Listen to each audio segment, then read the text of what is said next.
உபாகமம் 23ஆம் அதிகாரம் 5ஆம் வசனம்.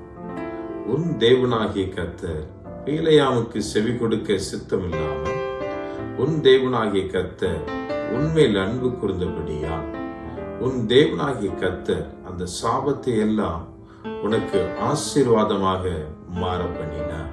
இந்த மாதமும் 3 காரியங்களை தேவன் நமக்கு உறுதிப்படுத்துகிறார். முதலாவது, உன் தேவனாகிய கர்த்தர். நமக்கு அவர் தேவனாகிய கர்த்தராய் இருப்பதை தேவன் நமக்கு உறுதிப்படுத்துகிறார். இரண்டாவதாக, உன்மேல் அன்பு கூர்ந்தபடியா அவர் நம்மை நேசிப்பதை இந்த மாதத்திலே அவருடைய அன்பை நமக்கு தேவன் வெளிப்படுத்துவார். மூன்றாவதாக, அந்த சாபத்தை எல்லாம் உனக்கு ஆசீர்வாதமாக மாற பண்ணுவேன். ஆமென். நம்முடைய சாபத்தை எல்லாம் ஆசீர்வாதமாய் மாற பண்ணுகிறதற்கு, நம்முடைய சூழ்நிலைகளை மாற்றுவதற்கு தேவன் இந்த மாதம் உண்மை உள்ளவராய்